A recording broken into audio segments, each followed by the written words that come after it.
In this video, I wanted you to explore some more array possibilities.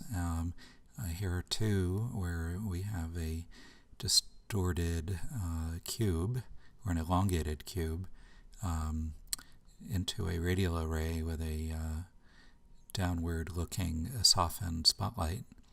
And in this one, we have a cube that's rotating around itself. So let's start with this one and take a look how to do that. So here's the default startup file, and let's go ahead and turn this first cube into a platform. So I want to scale it up a little bit. So hit S, 2, enter, and then I want to scale it down on the z-axis, so S, Z, and pull it in this way. Okay. Hitting number 1 and number 5 to go to front ortho view. I'm going to put my left click right below this to put a plane. So Shift A, add a mesh plane, and hit S to scale it 10. Enter. Okay. And I rotated it 45 to the clockwise, and I just want to tab over to Edit Mode, hit the letter A, choose Edge Select, right here, this middle button, right-click this far edge, hold Shift, right-click this edge, zoom out, and E for extrude on the Z-axis, and pull that up.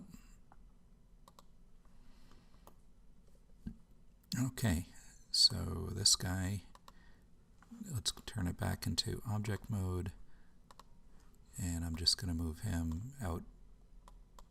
Oops.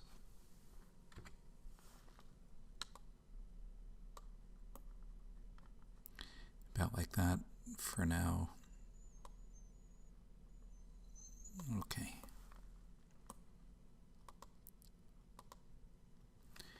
So let's add a cube in here. So Shift A, mesh cube, and pull that up.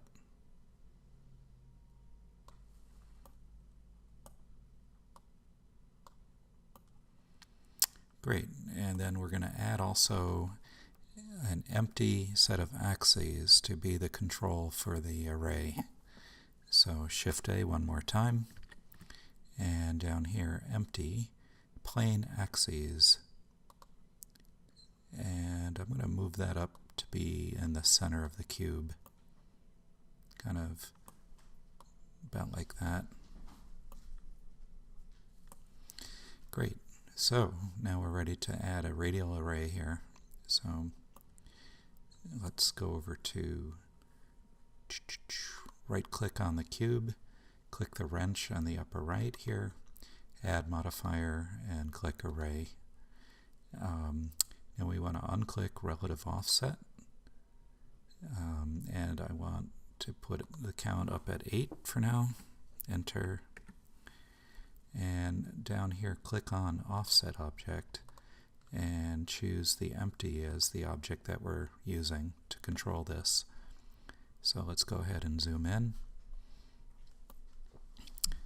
And what we want to do next is, in the outliner up here, choose the empty, and now hit R for rotate, and just kind of move your mouse to rotate this around until you have something that looks pretty pleasing to you. Alrighty. Oops. That looks good. And okay. So now we're ready to set up lights and get everything going here in materials. So I'm going to right click on the little base here and click the materials tab. Before I do that, let's head over to cycles render, click this materials tab, click use nodes, click diffuse and make that glossy. And for color, I'm going to pull down the value scale on the right.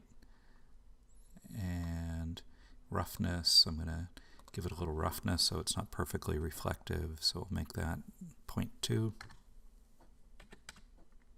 Enter. And now the radial object here. Click new for the material. Also going to be glossy. I think I'll do sort of polished brass here.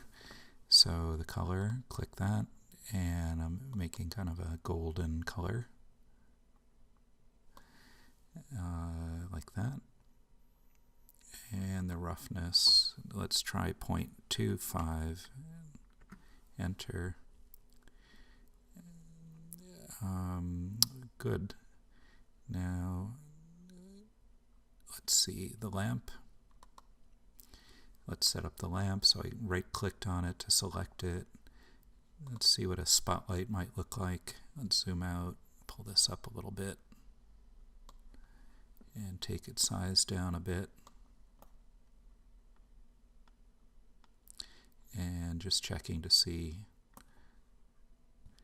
I'm going to rotate it in a little bit, so R, and then I'm just dragging my mouse to get the cone to cover this, and click Use Nodes and Strength. Let's start with 20,000. Enter, and let's see how things are shaping up. So down here next to Object Mode, I'm going to click Rendered in the viewport shading. And okay, so the light is too strong. Let's try 10,000. Still a little strong. So 5,000. Here we go, that's getting better.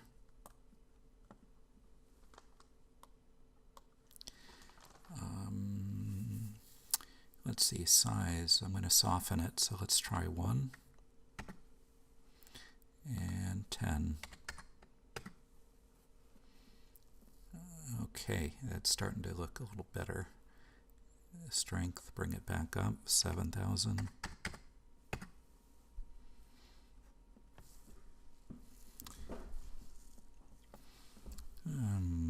Let's see, size, 7.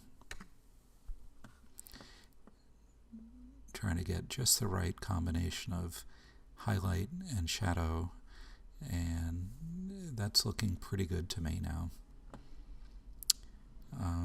Okay, so let's go back to solid mode and we'll set up the camera. So hit 0, and we have to lock the camera to the viewport, so I want to hit the letter N. Click this button, lock camera to view, hit N to get rid of the menu, and now we can pan and zoom and rotate and do what we need to do here. And again, come back over here to rendered so we can see what's happening. It does slow things down considerably.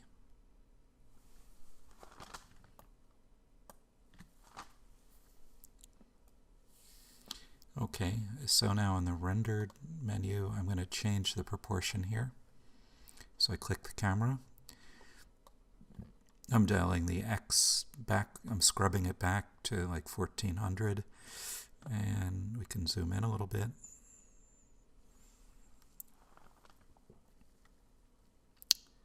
that's looking pretty good. I'm going to take the size up to 100% here. And I'm going to leave the sampling alone for now at its default settings, which are 128 on the render, and leave all this alone. I'm not seeing any evidence of fireflies or anything right now. So let me hit F12 and see what it looks like. And while that's rendering, I'll pause the video. Okay, that took 6 minutes, 15 seconds. And I believe I was, using CPU to render it. I noticed I have my little platform sitting off of the plane just a tiny bit, casting a shadow, but that's kind of cool, so I'm going to leave it. And that's pretty much it. That's how it looks. It's experiment now with moving that empty axes around. You can scale it, you can rotate it, you can drag it around, and you can also change how many units are in here instead of 8. You could try fewer or more. You could also try different objects like a cone, for instance, or spheres, a torus. You could take the cube and stretch a vertex or an edge, and so the possibilities are unlimited. So have fun and see you later.